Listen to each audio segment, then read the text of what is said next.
Tahukah kamu, di India ada suku yang percaya roh hutan dan pohon bisa menentukan nasib manusia. Mereka menari dalam keadaan kesurupan, meminum minuman fermentasi sakral, bahkan pernikahan dan kematian pun diatur oleh pesan leluhur. Semua tradisi aneh dan nyeleneh ini masih dilakukan hingga sekarang. Berani cari tahu lebih dalam? Dukung terus Dokumentasi Budaya Dunia dengan like, komentar, dan subscribe channel Cari Tahu. Karena masih banyak fakta misterius di dunia yang menunggu untuk diungkap.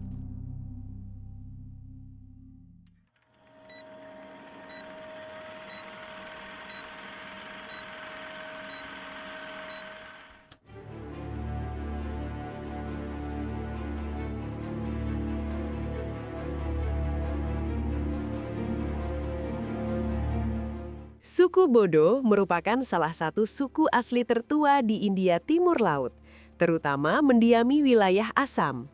Meski hidup berdampingan dengan dunia modern, suku ini masih mempertahankan berbagai tradisi unik yang bagi orang luar terasa aneh, nyeleneh, dan tidak biasa. Tradisi tersebut bukan sekadar kebiasaan, melainkan bagian penting dari identitas dan filosofi hidup mereka. Suku Bodo menganut sistem kepercayaan tradisional yang dikenal sebagai Batowisme, sebuah ajaran spiritual yang berpusat pada penghormatan terhadap alam. Dalam kepercayaan ini, unsur-unsur alam seperti hutan, sungai, tanah, dan pepohonan besar diyakini memiliki roh yang hidup dan berperan aktif dalam menentukan nasib manusia. Bagi suku Bodo, alam bukan sekadar tempat tinggal, melainkan kekuatan spiritual yang harus dijaga keseimbangannya. Setiap pelanggaran terhadap alam dipercaya dapat mengundang kemarahan roh, yang kemudian muncul dalam bentuk penyakit, kegagalan panen, atau musibah yang sulit dijelaskan secara logika. Salah satu simbol paling sakral dalam Batowisme adalah pohon sijo. Pohon ini dianggap sebagai penghubung antara dunia manusia dan roh leluhur. Keberadaan pohon sijo sangat dihormati dan tidak boleh ditebang, dipindahkan, atau disentuh sembarangan. Masyarakat percaya bahwa siapapun yang melanggar pantangan tersebut akan mengalami gangguan spiritual atau kejadian aneh dalam hidupnya. Kepercayaan ini membentuk cara hidup suku Bodo yang penuh kehati-hatian terhadap alam. Bagi mereka, menjaga alam berarti menjaga keharmonisan hidup dan menghormati kekuatan tak kasat mata yang mengatur kehidupan manusia. Dalam upacara adat tertentu, suku Bodo melakukan ritual pengorbanan hewan seperti ayam atau kambing. Ritual ini biasanya dipimpin oleh tetua adat atau pemuka spiritual yang dianggap mampu berkomunikasi dengan roh leluhur. Darah hewan yang dikorbankan dipersembahkan sebagai media penghantar doa, bukan sekadar simbol, melainkan unsur sakral yang diyakini memiliki kekuatan spiritual tinggi. Ritual ini dilakukan pada momen-momen penting seperti awal musim tanam, saat wabah penyakit melanda, atau ketika komunitas menghadapi pertanda buruk. Darah dipercikan ke tanah, batu suci, atau altar sederhana sebagai tanda permohonan perlindungan, keberuntungan, panen melimpah, dan kesembuhan. Bagi orang luar, praktik ini sering dianggap ekstrim dan menyeramkan. Namun bagi suku Bodo, darah melambangkan energi kehidupan paling murni yang mampu menjembatani dunia manusia dengan dunia roh. Tanpa darah, doa dianggap tidak memiliki kekuatan penuh untuk mencapai leluhur. Meski zaman telah berubah, ritual ini masih dipertahankan oleh sebagian masyarakat Bodo sebagai bentuk penghormatan terhadap tradisi dan keyakinan leluhur yang telah diwariskan secara turun-temurun. Dalam tradisi suku Bodo, pernikahan bukanlah ajang pamer kemewahan, melainkan peristiwa sakral yang menyangkut keseimbangan spiritual dua keluarga. Mereka tidak mengenal konsep tanggal cantik, gedung mewah, atau daftar undangan panjang seperti dalam budaya modern. Waktu pernikahan ditentukan sepenuhnya oleh tetua adat, berdasarkan pembacaan pertanda alam, mimpi, serta perhitungan spiritual yang dipercaya berasal dari pesan leluhur. Jika tanda-tanda dianggap belum baik, pernikahan dapat ditunda tanpa batas waktu. Sebaliknya, jika pertanda dinilai menguntungkan, prosesi bisa dilakukan secara cepat dan sederhana. Dalam beberapa kasus, upacara pernikahan hanya diselenggarakan di rumah keluarga mempelai, tanpa dekorasi khusus dan tanpa busana pengantin yang mencolok. Yang terpenting bagi suku Bodo bukanlah kemeriahan pesta, melainkan restu roh leluhur dan keharmonisan hubungan di masa depan. Mereka percaya bahwa pernikahan yang disetujui secara spiritual akan membawa keberuntungan, keturunan yang baik, dan kehidupan rumah tangga yang seimbang. Sebaliknya, pernikahan yang mengabaikan adat dipercaya berisiko membawa konflik dan kesialan. Dalam kehidupan spiritual suku Bodo, wanita memegang peran penting sebagai penjaga keseimbangan energi adat. Namun, pada saat ritual tertentu, mereka justru harus mematuhi pantangan yang ketat. Salah satu pantangan paling unik adalah larangan menyisir, mengikat, atau menghias rambut selama ritual berlangsung. Rambut dibiarkan terurai sebagai simbol kerendahan diri dan keterbukaan terhadap kekuatan roh leluhur. Selain itu, wanita yang sedang dalam masa tertentu, seperti berkabung atau kondisi yang dianggap belum bersih secara spiritual, dilarang mendekati area ritual. Larangan ini bukan bentuk diskriminasi, melainkan keyakinan bahwa energi batin seseorang dapat mempengaruhi jalannya upacara adat. Wanita juga diwajibkan mengenakan pakaian sederhana tanpa perhiasan mencolok.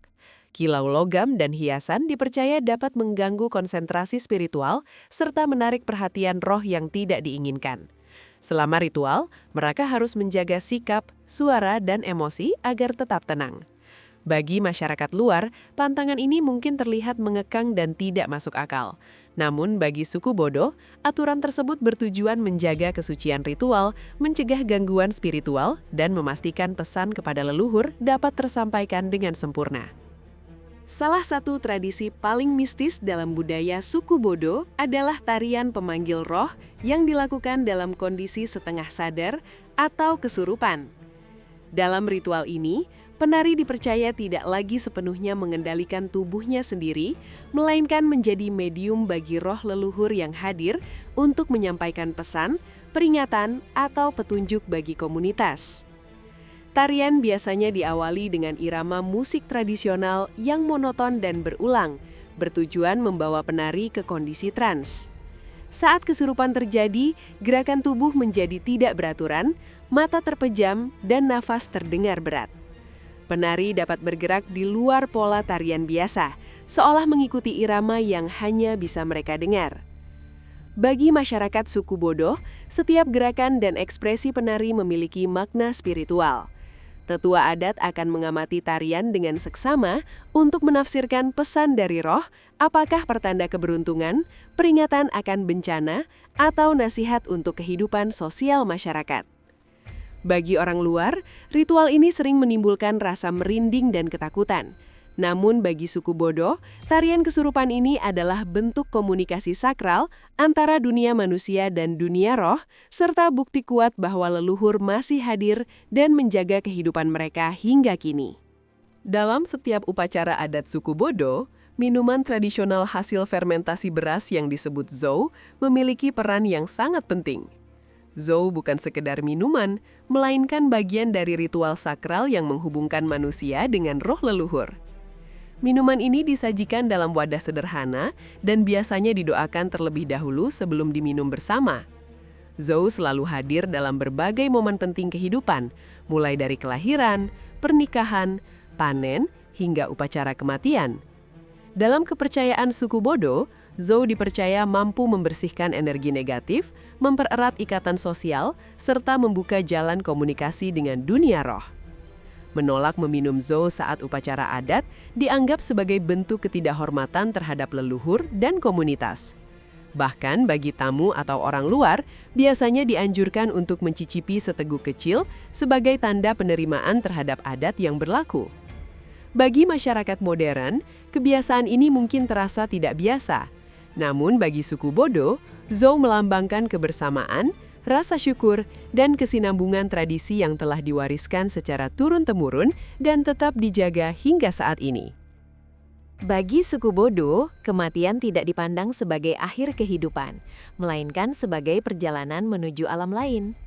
Mereka percaya bahwa roh orang yang meninggal tidak langsung pergi, tetapi masih berada di sekitar keluarga dan lingkungan tempat ia hidup semasa hidupnya. Setelah kematian, keluarga melakukan ritual khusus untuk menenangkan dan membimbing roh agar tidak tersesat. Selama beberapa hari, rumah almarhum dijaga tetap tenang, tanpa musik keras atau aktivitas besar. Hal ini dipercaya membantu roh beradaptasi dengan dunia barunya dan mencegah gangguan terhadap yang masih hidup. Dalam beberapa tradisi, keluarga juga memberikan persembahan sederhana berupa makanan, minuman, atau benda pribadi almarhum.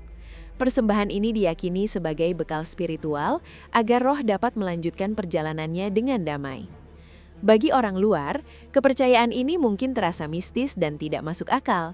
Namun bagi suku Bodo, tradisi kematian merupakan bentuk penghormatan terakhir sekaligus bukti kuat bahwa hubungan antara manusia dan leluhur tidak pernah benar-benar terputus. Leluhur tetap dianggap sebagai penjaga dan pelindung kehidupan generasi berikutnya. Itulah fakta-fakta tradisi kehidupan suku Bodo yang unik, nyeleneh, dan jauh berbeda dari kehidupan modern. Di balik ritual yang terlihat aneh dan mistis, tersimpan nilai penghormatan terhadap alam, leluhur, dan keseimbangan hidup yang masih mereka jaga hingga hari ini. Tradisi ini menjadi pengingat bahwa dunia masih menyimpan banyak budaya luar biasa yang belum banyak diketahui. Terima kasih banyak sudah menonton video ini sampai selesai. Dukungan kalian sangat berarti agar kami bisa terus menghadirkan konten edukatif, budaya, dan fakta-fakta menarik dari berbagai belahan dunia. Jangan lupa like, komentar, dan subscribe untuk mendukung channel Cari Tahu, agar kami bisa terus mengungkap fakta-fakta unik, misterius, dan jarang diketahui lainnya. Sampai jumpa di video selanjutnya. Tetap penasaran dan terus cari tahu.